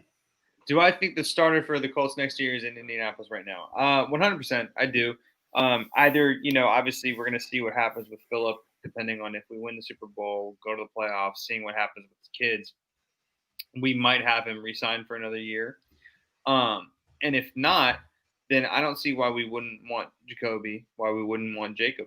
I think we have a great quarterback room as it is. We have a great coach and past QB in Frank Reich. Unless we have the ability to draft someone like a Trey Lance, someone like a Justin Fields, or obviously clearly not going to a Trevor Lawrence, then I think, we do have the guy in Indianapolis still. I don't – once Andrew Luck retired, I was thinking, what are we going to do? But after 10 games, after 10 weeks, or I guess 11 weeks, I'm really cool with Phillip. I'm really cool with Jacoby, and I'm really cool with Jacob Eason, seeing what he can do. Jamarcus Webb was one. Austin Howard, that's the name. Austin Howard. Yep, that was the guy that we were like, is he going to be a right tackle? And he was completely awful. Oh, okay, I feel better now. All right. I remember because, didn't Tyus Howard or someone like that kind of similar? And so I kept thinking maybe that was I was thinking of a Houston guy. I don't know. Yeah, Titus Howard. He's a Houston guy. I think they drafted him. Yeah, I know all these names are so similar. Sometimes you're just like, oh shoot. Colts Talk is in here. What's up, Colts Talk? Thanks for being in here. He says, do you think Taylor scores versus the Titans? I think if we use him the way we used him last week, obviously, all of our running backs are up in the air. It really is. I think definitely he does. He's getting a lot more production. He's getting a lot better finding the hole. He's getting, like we mentioned earlier with Marlon Mack and his vision, he's getting a lot better about finding it and finding his vision. I think he definitely can score on the goal line, even maybe a 20, 30-yard run. I think he does. Yeah. Peyton asked the question, do you think Pittman's our future number one wideout? Yep. I think so. I think he's shown enough so far. Yes or no questions. Just yep, all of them. Yeah. Yep. Right now we think he is. He is right now. So I definitely think so. See, some of these are repeat questions. Mm-hmm. By the way, they're asking about you. This is Michael Burgess. He helps with the pregame shows. Yeah, man, you just came on as a subscriber one time, and it just kind of went from there to, we're just like, hey, we'd love to have you on the pregame show. And it's been awesome, man. It's been great to have you. Thank you, man. It's been so much fun being on here. I can't tell you every time I'm doing any sort of Colts Bring the Juice podcast, Bring the Juice pregame, anything like that, I put the banner up, I put the helmet up, I get everything ready to go. I'm so excited to do it every time. And especially coming from Charlotte, it's a little bit of a different experience. I never get the Colts games down here. I never get sort of marketing for Indianapolis whatsoever. And so it's nice coming from a different perspective, It really is. Yeah, totally get that. It's been so fun to talk Colts. Just talking is like my life anyways. You can ask my parents, you can ask my girlfriend who hates it. And so it's nice having a nice place to be able to talk to other Colts fans. I feel that. Yeah. I mean, it really is. It's such a nice, we're talking to you, but it's very therapeutic for us. I really feel like, man, I love it. It just it takes the edge off sometimes. If you have a rough day, you just come talk about the Colts, and it's great. And it's great that people seem to enjoy and listen to us ramble on sometimes. So thankful for that. I know I missed the pregame. Had a little bit of outside of that for all the pregames that I've been on, we've won. So hey, there we go. I'm just kidding. We got to get you on every single one from now on. I will be, no question. All right, Chris asked the question, how awesome is it using Jacoby as a Taysom Hill type gadget quarterback sneak guy? I think it's great. I absolutely love it because, when he first came in there, it was really nice seeing how Frank was able to draw up the motion, draw up just a nice little run, and have Jacoby kind of fake out to do the read option. We could have so many different things happen on those short yards, on the 3rd and 2s, the 4th and 1. I absolutely love it because Jacoby is not only one of the best leaders in the locker room, but he's so dang physical. I mean, if you watch Good Morning Football like I do, you saw that Jacoby Brissett actually made angry runs because of his QB sneak. It was Troy Aikman even said it was one of the best QB sneaks he's seen of all time. And so you're right. How awesome is it? It's so incredibly awesome. I love Jacoby Brissett. I love everything he brings to the table. Yeah, he's ginormous, like I mentioned earlier, so that definitely helps with the quarterback sneaks. I think we got a Titan fan in here who didn't get enough of the first beating, so we got to go beat him again. Not a question, but just an answer. You're going down, so not really concerned. How exactly, outside of our special teams making those plays, we're going to throw special teams out of it. Our offense and our defense versus your offense and your defense. How exactly are you going to whoop us? Right. Right. Derrick Henry running about 30 times will probably be the only way. And of course he's going to get 100 yards with 30 attempts. I mean, and being 200 and being a freaking 300-pound running back helps too. Good grief. Whatever. Anyway. Rely on your tree trunk. We're going to rely on our offensive team. Oh my. That's funny. I love Derrick. I mean, and by the way, I would love to have Derrick Henry on my team, but I'm just yeah. But right now we're trash talking. Let us do it. Exactly. High octane analysis. Also, shout out to him. Be sure to check out his channel. He does our film analysis. So he's coming up with some key plays from this victory. He also does matchups. So be sure to check him out as well. Definitely great.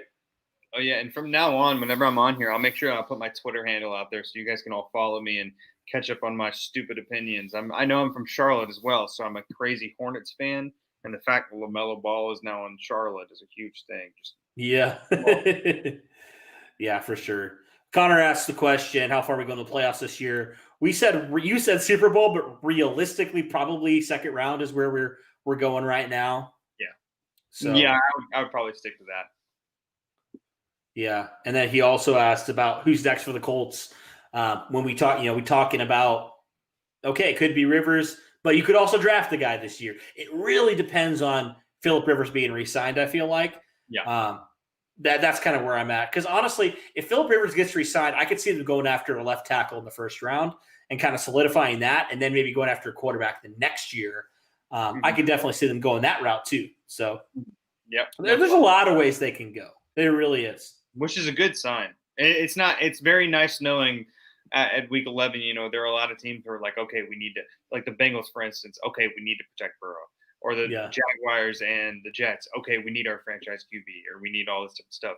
It's nice being like, oh, we could do whatever. It's kind of nice knowing that. Yeah, it really is for sure.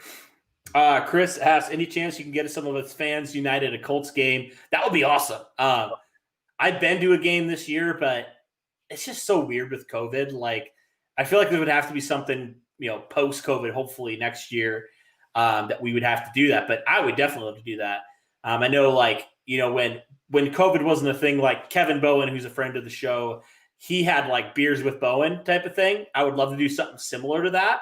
It doesn't have to be beer, it could be whatever. Just hanging out with other Colts fans. I would just love to be able to do that. I think that would be so cool to be able to, you hear us talk, but it's so much better in person. So I think that would be amazing, whether that be at a Colts game, maybe tailgate, or maybe at a bar, or wherever it is. I think it'd be cool. It'd be really sweet to do that. No question. All right. Question. Does everyone still have their luck jersey? I mean, yeah. I mean, he's got it right there. Well, you mean our DeMichael Harris jerseys, right? Yeah, exactly. Our DeMichael Harris. That's exactly what it is now. But man, I hope he's doing well. I miss him. Me too. Yeah, me too. Are there any big offseason signings you could potentially see the Colts going after? It obviously really determines who gets re-signed and who doesn't, or who signs franchise tags and who doesn't. But like, if you had the choice of anybody who's going to be a free agent, who would you go for? Now I need to obviously refresh my memory and make sure I know who is going to be a free agent. But if it's anyone, I want it to be a defensive end, like you mentioned. I would love to have just a game-changing defensive end on the other side of Justin Houston or Kamoko, whatever we do in the re-signing situation. I think we just definitely need to have just another really nice elite pass rusher. Yeah, that's the biggest priority for me. Honestly, besides pass rusher, I don't really feel like you need to address much on this defense, which is crazy to me to say, considering how bad the defense has been in recent years. But I don't really think so. All right. Okay. Give me 2 seconds here, Cody. I'll be right back to use the restroom. All right, guys. Yeah, that's fine. I'm still scrolling, trying to find some. Oh, here we are. Okay, we're back here. Okay, I'll answer this one. What do you think about Ty? It's up in the air for me for Ty. I'm probably leaning more towards no at this point for Ty, just because it hasn't been a great year for him. Statistically, he's had some drops. He hasn't really been targeted a whole lot. I feel like his snap numbers have gone down a little bit too.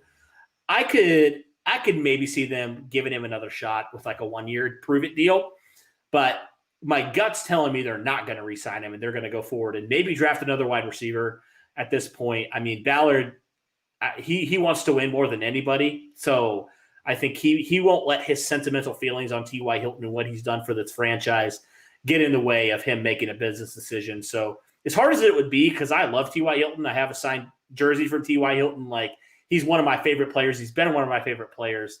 I think reality is kind of setting in a little bit more for me. Like, it might be his last year in Indianapolis, and that's going to be hard for me, but we got to accept it and accept that the Colts are more about business now, which I love in the GM. That's what we've wanted, which is awesome. All right. Among Stewart, Austin, or Autry and Houston, if we can only re-sign 2, who would you pick? Oh, that's a good question. So if I have to pick 2, I'll probably go with the 2 younger guys, even though Justin Houston has been really good this year. And that's hard because I want to re-sign probably all 3 of these guys. But if you're making me pick, Autry is leading your team in sacks, and Grover Stewart's a no-brainer. He's the number 1 guy you re-sign. I'll let you answer this, Michael. Out of these 3 guys, who would you re-sign? I said Stewart and Autry just because they're younger. Stewart's a no-brainer for me. I want to re-sign all 3 of these guys ideally. Yeah. But if I'm choosing, Autry's leading your team in sacks, and Stewart's a beast. Like, he's just a beast. So that's tough, though. I mean, you and I have mentioned before we do want the defensive end if we do want another sort of elite pass rusher or anything like that to add on. So, yeah, I think you're right. If we had to choose only 2 of them, Stewart and Autry. But if I'm being a little bit of a devil's advocate or a little bit differently, I think definitely we keep Stewart and then we sign Houston back. And then we let go of Autry because I know he's been very productive, but Justin Houston is bringing a lot of leadership to us as well. Mm-hmm. He's been so impactful in the pregame huddles. Who knows what he's been doing on the film sessions? Who knows his veteran experience that we have no clue about, Right. So I think having Stewart is a no-brainer, and especially the way he's been playing. But I think maybe Houston as well. Man, I really want all 3, but me too. That's really tough. But I think I might have to have a little slight edge with Houston over Autry. See, the reason why I would pick Autry is because he's versatile, right? He plays defensive tackle and defensive end, and that's huge for this defense. Like, he can play anywhere you need him to on that defensive line. That would be the thing why I'd say maybe, but it is really a toss-up for me. I want both. I want all 3 of these guys to be Indianapolis Colts for the next year. That's for sure. I don't want to lose anyone. I don't want to lose a single person. No. Except for the Raven. I'm just going to shut no. I don't want Daniel Jones. I don't want him anywhere near a Colts uniform unless he's throwing to the Colts. Oh my God. So funny story, actually. So I am from Charlotte, North Carolina, and Daniel Jones is also from Charlotte, North Carolina. The high school that I played football at was Providence Day School, and we're a group of 4 different private schools who played against each other who are in their conference. One of them is Charlotte Latin, which is where Daniel Jones played. He graduated in 2015, which is when I graduated. I played against him 4 years in high school football. I would have never been able to tell you that guy's going to the league. That guy's going to be the number 6 pick. Obviously, I'm rooting for him. I am so rooting for him because he's from Charlotte. He's a hometown guy, and I'm really excited to see what he does. But no, please no. That's like the people asking for Dwayne Haskins. I'm like, oh, Derek's more on it than I am. I'm just like, no. Ballard knows what he's doing. I think we should just keep our opinions to ourselves. Right. Let the guys who are a lot smarter than us make those decisions, please. They're getting paid to do it. Yeah, seriously. But yeah, I would be okay without Daniel Jones. All right. This question was sort of asked, but the first part, does T.Y. ever score another receiving touchdown in his career? And could this be his last year in Indy? I answered the last part of this in another question. I'm curious for you, what you think about T.Y. I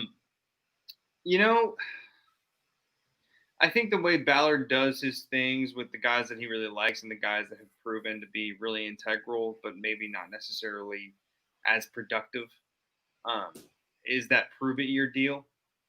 So I would hope that we bring him back for another year, maybe 2 at most, if we do, because, I love T.Y. I love what he can bring. And not many people in that throw that Phillip had against the Packers to T.Y., almost on the 5 or 3 yard line or so, not many people can really accelerate and get down to that one spot.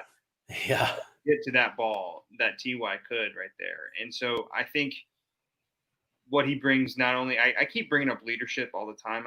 I guess I'm just gonna keep being a broken record here, but the leadership he brings as well. I really do want him again. I don't think it's his last year. I think maybe next year would be his last year if we do a prove it deal. But is he gonna get a receiving TD? Yeah, I think he will. I think he's gonna get 1 or maybe 2 more. But I don't want to see him anywhere else. This isn't the question, but I just have to do this. We lost, dude. We were losing our minds. Derek especially was losing his mind at that game. I mean, if you saw like the clips that we kind of cut out from that stream, man, holy cow. I've never seen Derek so jacked up in my life.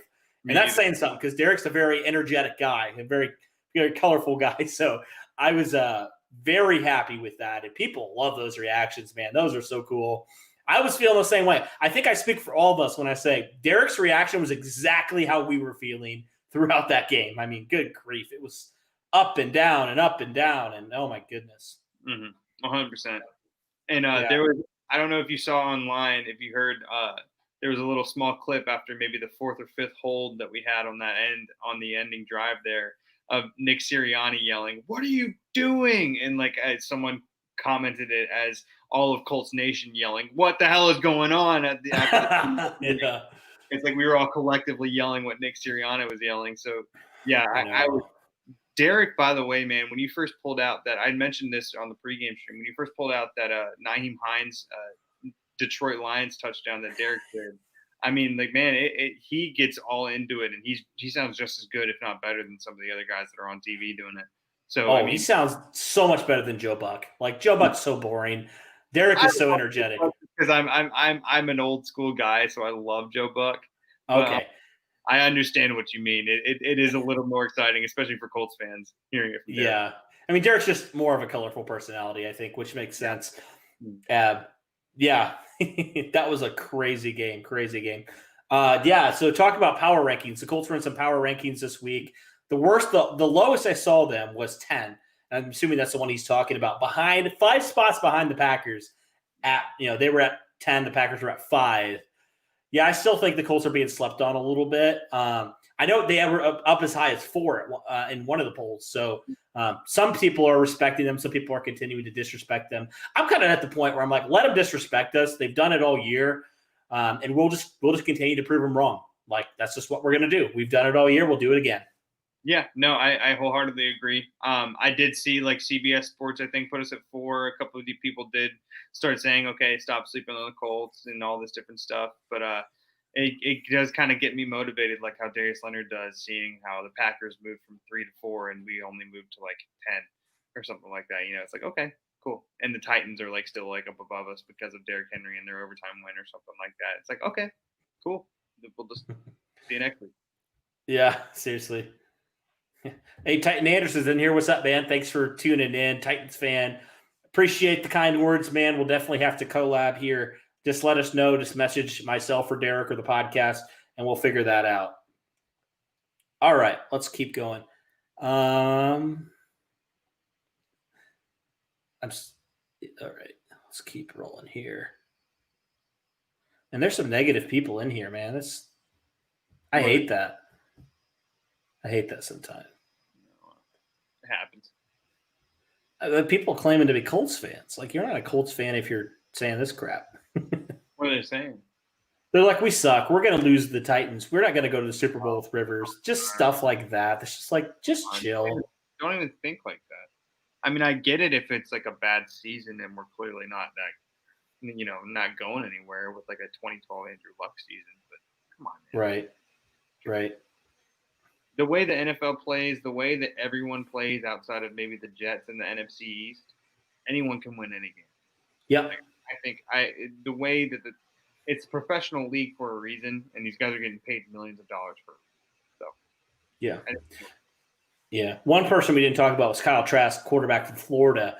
I could potentially see that being like a later first round pick. If the Colts are sitting there, maybe they like a guy like Kyle Trask. He's a very accurate quarterback. We know that's a trait Frank Reich really likes in his quarterbacks. I could potentially see that. Yeah, no question. I could definitely see that too. I don't know why I didn't think about that in the first place as well. When you think about what Chris Ballard also probably likes too, Chris Ballard clearly likes bigger guys in the pocket who can clearly stand up tall and take a hit if they need to, or, just maneuver if they, obviously not as quickly or mobile as like a Lamar would be, but he clearly likes guys who stay in the pocket and will take a hit to throw the ball. So Kyle Trask could definitely be one of those guys. Mm-hmm.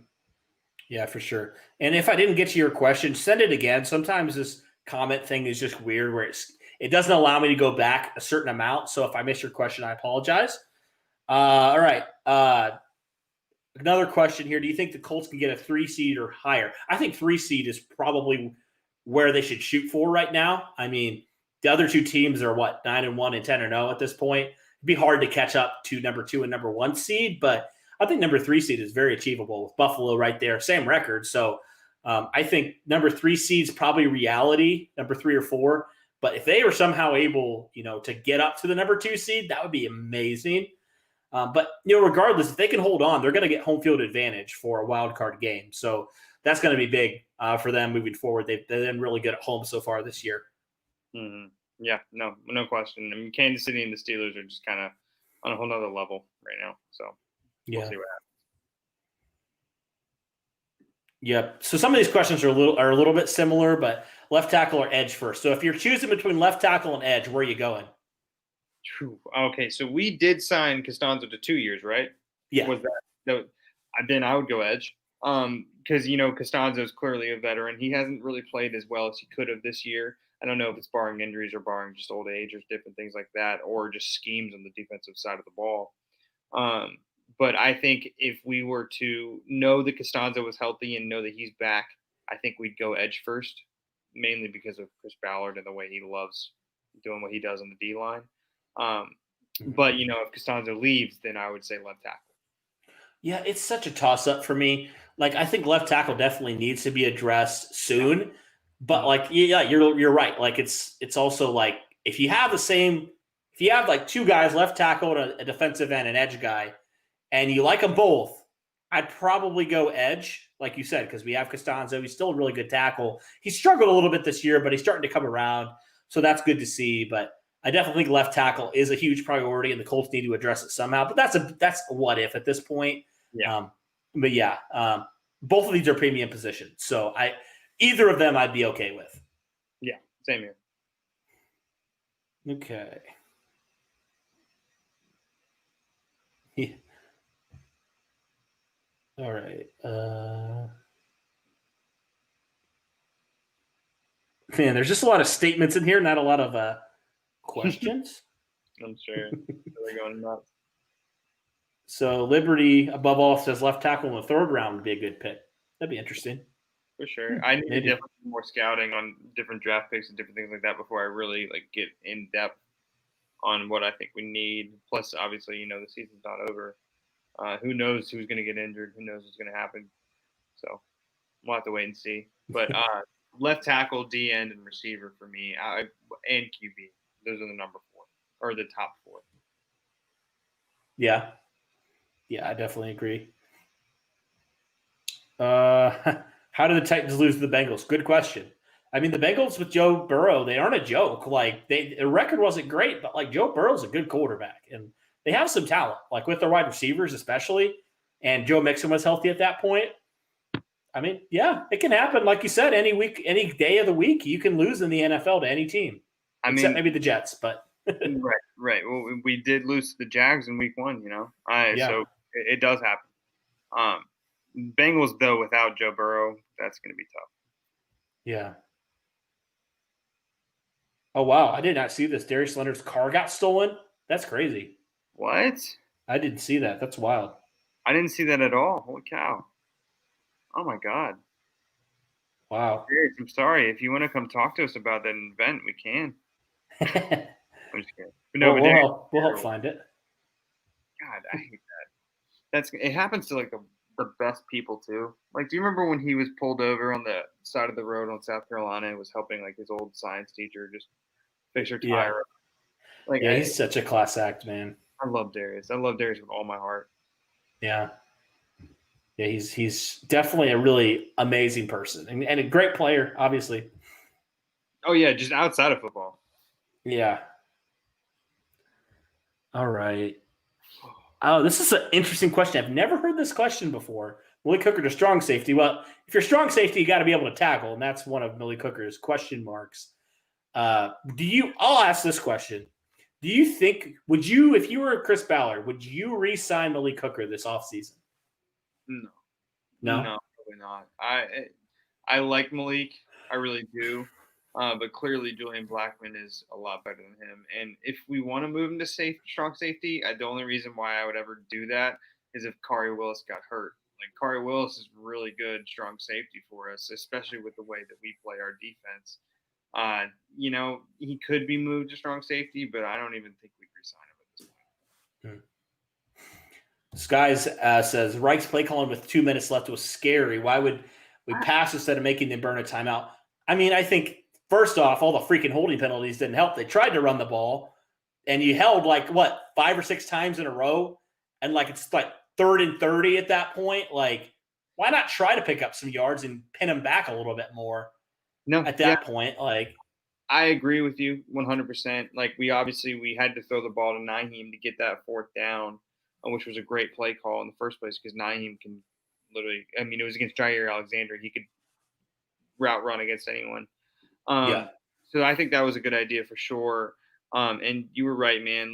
Without those penalties, I think it would have been a lot easier of play calling. I think it would have been either 2 or 3 runs, and that would have been it.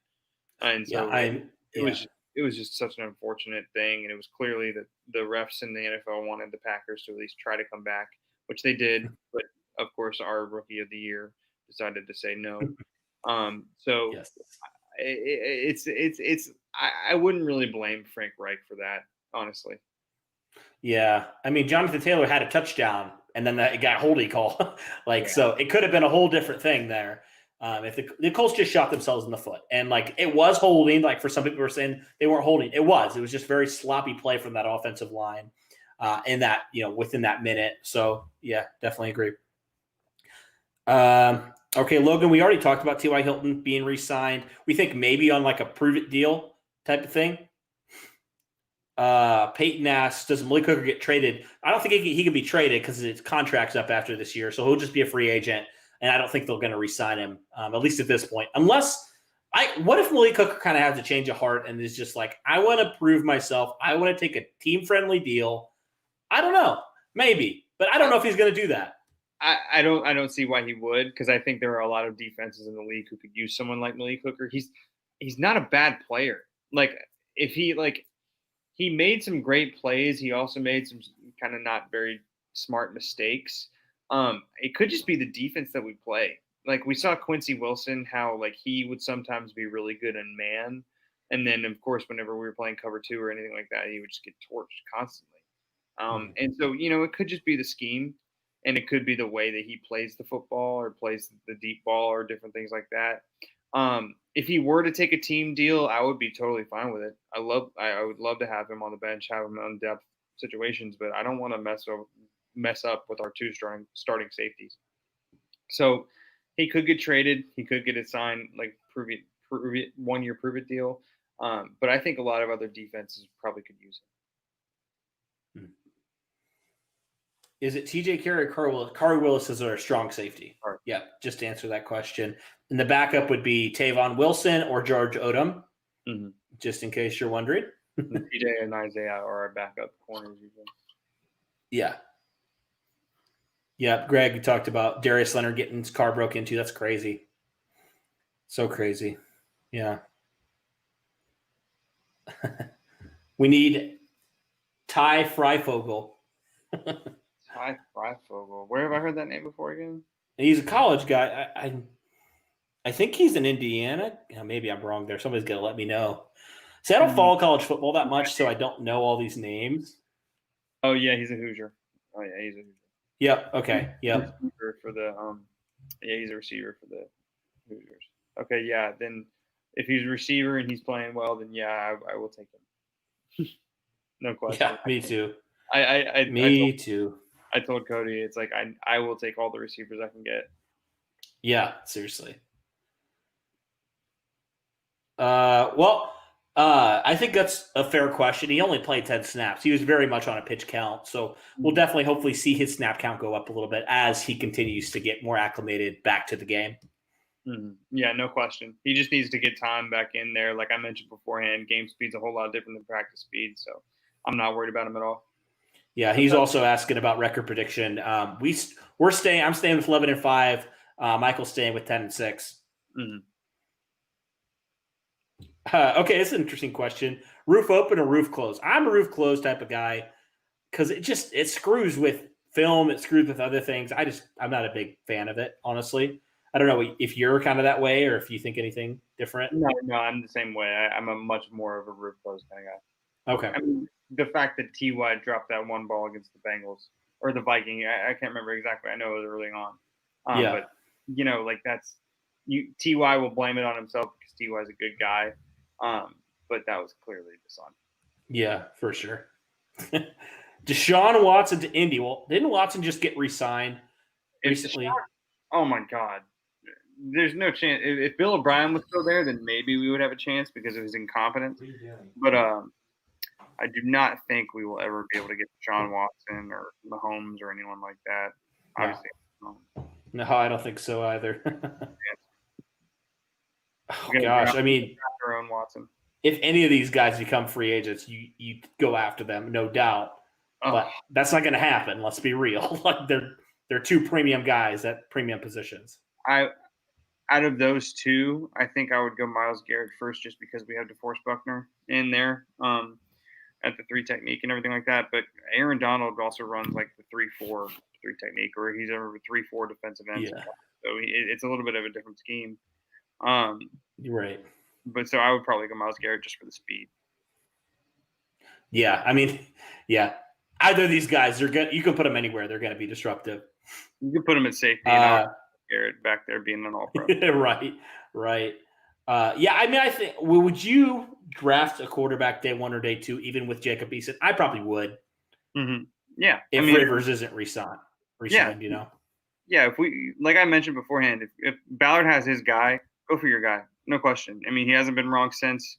So I think definitely we try to get a QB. Logan, we already talked about T.Y. Hilton, just so you know. We think maybe 1-year deal there. So staying with T.Y. Hilton, what we talked about, you think he's going to have another touchdown, first touchdown catch this year. What game? we got to go now specifically. What game? Man, I'm going to go all in on the Titans game. Last year against the Titans, when he was able to I know Adoree Jackson isn't playing this year anymore, but he was able to just do whatever he wanted to against them, and I don't see why he couldn't this week. Like we mentioned beforehand on the pregame, I think I mentioned this to Derek, the pregame against the Packers. Seeing Ty do all those kind of check downs against the Titans, and seeing him just open on the sideline when he needed to be, and open when we needed just a guy to be there. I think we can use that against the Titans, and we can use Pittman and Nyheim and the way they've been playing against the Titans, and I think we can definitely see it this week. Yeah. I'm going to go 12-6 in T.Y. Hilton's second home, Houston. I think he's going to go off. I do. He always does. So I think this is another thing for him. The Houston Hilton. Yeah. That's an interesting stat. Rivers has never lost a first-round playoff game. Is that true? I didn't even know that. I didn't know that either. That could definitely be true. I hope he doesn't this year then, because the only way we're going to get a bye is if the Steelers just start losing all their games. Right, somehow. Who can you see us facing off against in the playoffs? Right now, I think it's Las Vegas. I think they have us up against right now. So they're number 6 seed, I believe. So I think growing up as a Colts fan, I think we're all naive into not thinking we're just going to meet whoever the other AFC South team is. I think 2018 was Houston. And I think we're definitely going to probably see the Titans again. I could definitely see that happening. Wow. Okay. Oh, Derek, I'm at 10% on my laptop, so I might be dying out here soon if my computer or my camera just goes all out.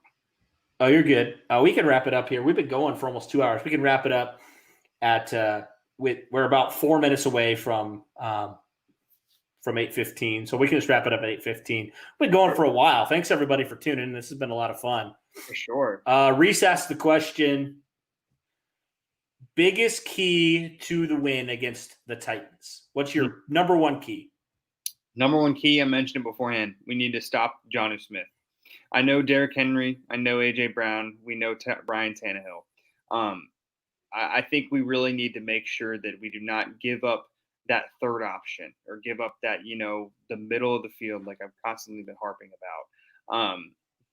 I think we really need to make sure that we have clamps on him, and we need to make sure we stop any sort of middle of the field moving the ball. Because let's be real here, the Titans, the first drive that they played against us, they ate us up. And obviously we made our adjustments when we needed to. But I am constantly worried about those tight ends, and I think if we stop those middle of the field big plays, I think we'll be okay. Yeah.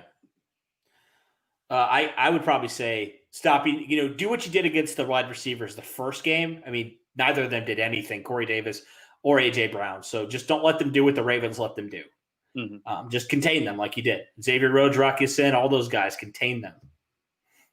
This question from Logan: how worried are you guys about the lack of run game against the better playoff type teams in the league? I'm not necessarily too worried. I mean, I would consider the Packers a playoff team, and Jonathan Taylor with 22 and 90 yards. I think he played well. It really just kind of depends.